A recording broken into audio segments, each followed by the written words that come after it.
The reason a sovereign cannot do these things is because when you create a victim, power is marshaled against you on the behalf of your victim, in the form of consequences like imprisonment. What good is a king when he's in jail or hanging from a rope? A violation of divine law first leads to confusion and a disconnection from the supreme authority. Since power flows to the sovereign from the supreme authority, any disconnections is a career ender.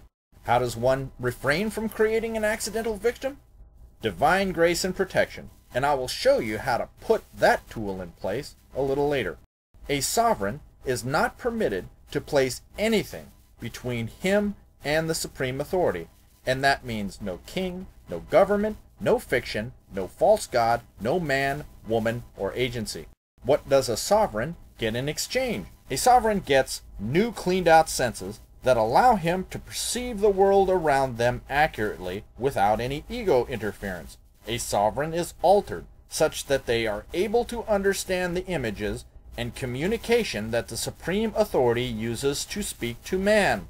Human language is not always an effective means of communication, often because it is too vague and ambiguous, and prone to misinterpretation. See Bible. I know what you're thinking. You're thinking, Roage, you're telling me that the supreme authority is talking to you? Have you lost your mind? Well, it wasn't like the supreme authority just started communicating with me. I just simply realized that the supreme authority had been communicating with me all along, and how this was done. The supreme authority doesn't talk to me, it talks through me. And what that means is, the supreme authority speaks using my voice out loud, and the voice I use to think to myself in my head. If you're hearing a different voice, then something else is going on. Now, most people think, oh, well, these are my thoughts, they come from me. Well, no. Remember, the self generates the experience. The self is what's feeding this. If you think that your thoughts, ideas, and emotions percolate up from a primitive reptilian brain, you have to ask yourself, how did Einstein and Tesla figure out these complex things? Do you actually think a primitive reptile hindbrain was what was feeding these guys their inspiration? No way. Or at least I can't believe it. I mean, if you want to believe it, hey, have fun. And the way this works is this. I begin talking, and all of a sudden, I notice if I just relax and trust, the words that come to my lips do not originate from me, and I don't have to think about speaking them.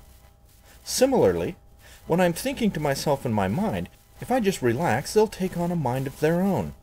And all I need to do is just simply pay attention. Not only that, but I've got the entire universe at my disposal. Everything becomes a message. If I'm paying attention, numbers, colors, people out there are speaking to me. And if I listen carefully, they're telling me an interesting story. Now, they don't even have to be conscious that they're doing this. Not all of the stuff that I'm getting is information. Not all of it is the truth. A whole lot of it is not the truth. So how do I know what's the truth and what's not the truth? It comes down to my unconditional trust of the supreme authority. Now, when somebody is speaking to me, the stuff that resonates as truth is highlighted. The stuff that is not, I don't retain, and I'm not able to listen. It sort of gets filtered out like static. Also, the words oftentimes are ambiguous. So I need help understanding in which way what they're saying is actually the truth. So I need the actual definition in order to understand which are the ambiguous terms or definitions of the words that are used in dialogue and in books. And when I'm thinking to myself, I need help. I get that help. I know which definition is the one that I need to retain. It comes automatically.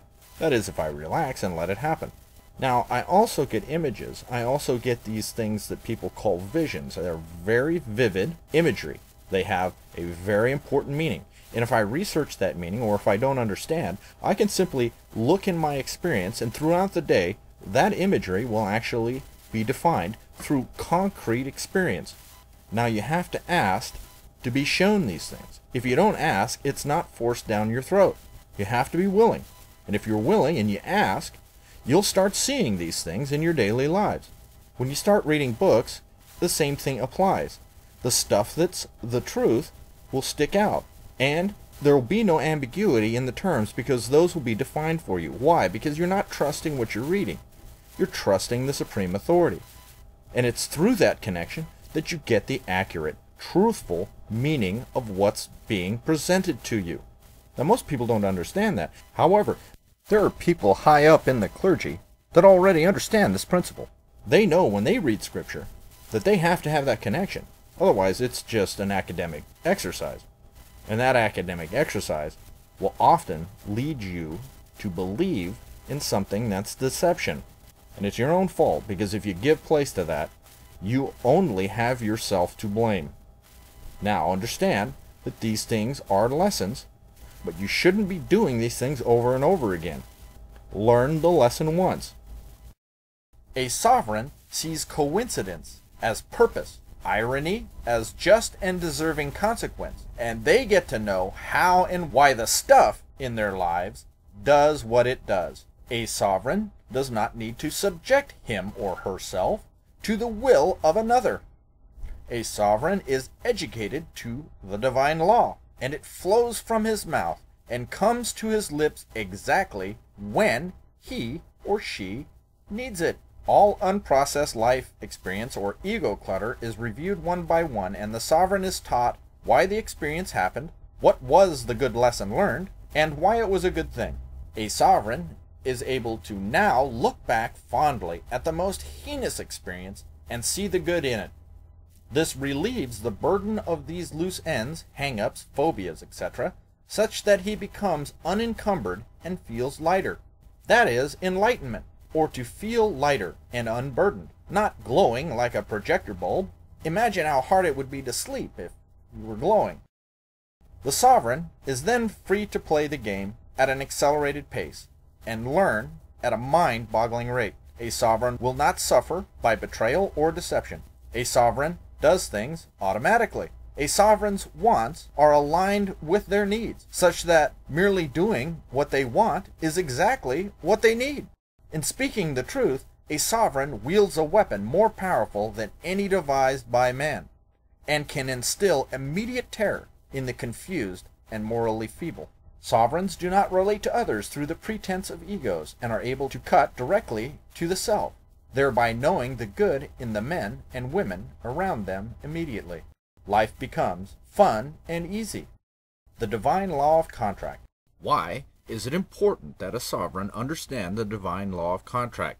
Because the easiest way to deprive oneself of sovereignty is to ignorantly give it away by binding their sovereignty away through the creation of an enforceable contract. Those who would have us as their slaves are fully aware of this principle. What are the parts to a real contract? All real enforceable contracts must contain the following.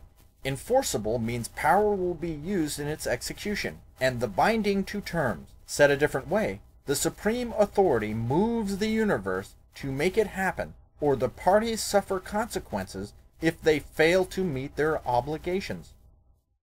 I love this game. I really love this game. Roage.